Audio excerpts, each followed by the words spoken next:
Hi guys, welcome to UT solution.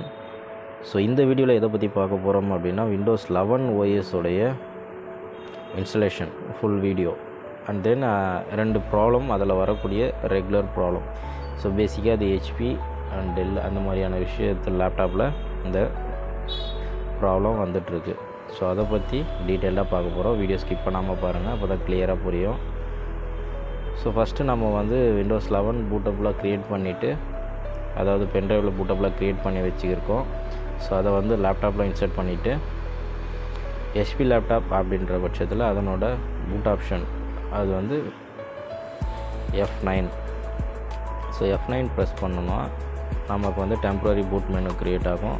அதில் போயிட்டு USB drive select பண்ணி என்ட்ரு கொடுத்துட்றோம். ஸோ நெக்ஸ்ட்டு பென்ட்ரைவ் மூலிமா நமக்கு விண்டோஸ் 11 இன்ஸ்டலேஷனுக்கு ஸ்டார்ட் ஆகிடுச்சு. ஸோ அது ஆஸ் யூஷுவல் எல்லா சாஃப்ட்வேர் இன்ஸ்டால் பண்ணுற மாதிரி தான் 7, 10, 11 எல்லாத்துக்குமே பேசிக்காக வரக்கூடிய விஷயங்கள் தான் இது எல்லாமே இன்ஸ்டாலேஷன் ஸ்டெப்ஸ்.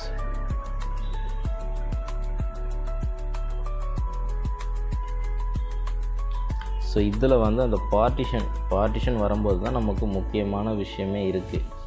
பார்ட்டிஷனில் நமக்கு காட்ட மாட்டேன்து, ஹார்ட் டிஸ்க் காட்டலை அப்படின்ற விஷயத்துக்காக மட்டும்தான் இப்போ அந்த வீடியோ பண்ணிகிட்ருக்கேன்.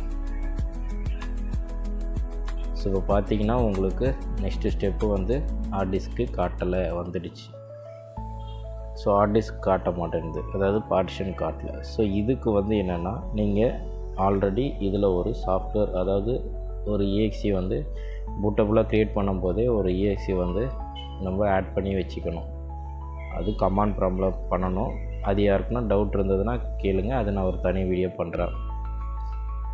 ஸோ இது ஃபோல்டரில் போய்ட்டு நம்ம மேனுவலாக நம்ம செலக்ட் பண்ணி கொடுத்தோம் அப்படின்னா இந்த VMDன்னு இருக்குது பாருங்கள். ஸோ இந்த VMDயை செலக்ட் பண்ணி ஓகே கொடுத்துட்டு நெக்ஸ்ட்டு கொடுத்தோன்னா அது ஸ்கேன் ஆகிட்டு அந்த ஹார்ட் டிஸ்க்கை இதுக்கப்புறம் தான் காட்டணும். ஸோ இந்த ஒரு ப்ராப்ளத்துக்கு சாஃப்ட்வேர் இன்ஸ்டால் பண்ணும்போது நமக்கு இந்த டவுட் வரும். ஸோ பூட்டபுளாக க்ரியேட் பண்ணும்போதே பென்ட்ரைவ் பூட்டபுளாக க்ரியேட் பண்ணும்போதே அந்த ஒரு பர்டிகுலர் EXEயை மட்டும் டவுன்லோட் பண்ணி நம்ம இன்ஸ்டால் பண்ணுற மாதிரி இருக்கும். ஹெச்பியில் மேக்ஸிமம் இந்த ப்ராப்ளம் வருது. அண்ட் தென் டெல் சம்டைம்ஸ் அது மாதிரி வருது. ஸோ அதர்வைஸ் இது முடிஞ்சிருச்சு அப்படின்னா நெக்ஸ்ட்டு நம்ம ஆஸ் யூஷுவல் சாஃப்ட்வேர் இன்ஸ்டால் பண்ணுற மாதிரி தான். இப்போ இதில் பார்த்தீங்க அப்படின்னா நெக்ஸ்ட்டு நமக்கு வரக்கூடிய இன்னொரு ப்ராப்ளம் என்னென்னா, நம்மளோட நெட்வொர்க் கிளாஸ் காட்டும்பொழுது ஐ டோன்ட் ஹேவ் இன்டர்நெட் கொடுத்துட்டு நம்ம நெக்ஸ்ட்டு போவோம். பட் அந்த விஷயம் சம்டைம்ஸ் நமக்கு அதுவும் காட்டாது. ஸோ இப்போ அந்த விஷயமும் நமக்கு இந்த வீடியோவில் கிளியராக சொல்லியிருக்கேன்.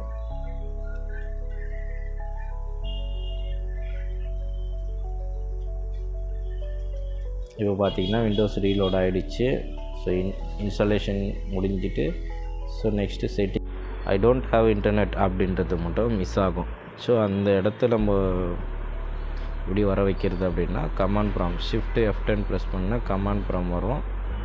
OBE bypass NRO அப்படின்ற கமாண்ட் டைப் பண்ணிவிட்டு என்டர் பண்ணிங்கன்னா உங்களுக்கு அகெயின் ஸ்டெப்ஸ் வரும் செட்டிங்ஸ்.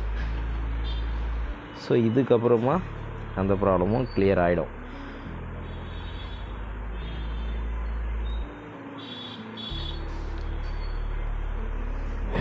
ஸோ வந்துடுச்சிங்களா, I don't have internet. So இப்போ இந்த ஐ டோன்ட் ஹேவ் இன்டர்நெட் கொடுத்தோம் அப்படின்னா நமக்கு நெக்ஸ்ட் ஸ்டெப் போயிடும். ஸோ இந்த 2 விஷயத்துக்காக மட்டும்தான் இப்போ இந்த வீடியோ மெயினாக பண்ணது. ஸோ விண்டோஸ் 11 இன்ஸ்டால் பண்ண தெரியாதவங்களும் இதை ஃபாலோ பண்ணிக்கோங்க. அப்புறம் இந்த 2 ப்ராப்ளம் நமக்கு என்ன சொல்யூஷன் தெரியல அப்படின்றவங்களும் இது கொஞ்சம் யூஸ்ஃபுல்லாக இருக்கும். ஸோ ஆஸ் யூஷுவல் இப்போ எல்லா சாஃப்ட்வேர் இன்ஸ்டால் பண்ணும்போதும் வரக்கூடிய ஸ்டெப்ஸ் தான் ஃபாலோ பண்ண வேண்டியது தான். ஸோ அகெயின் அது பண்ணிகிட்டு இருந்தோம் அப்படின்னா நமக்கு விண்டோஸ் 11 உள்ளே போயிடும்.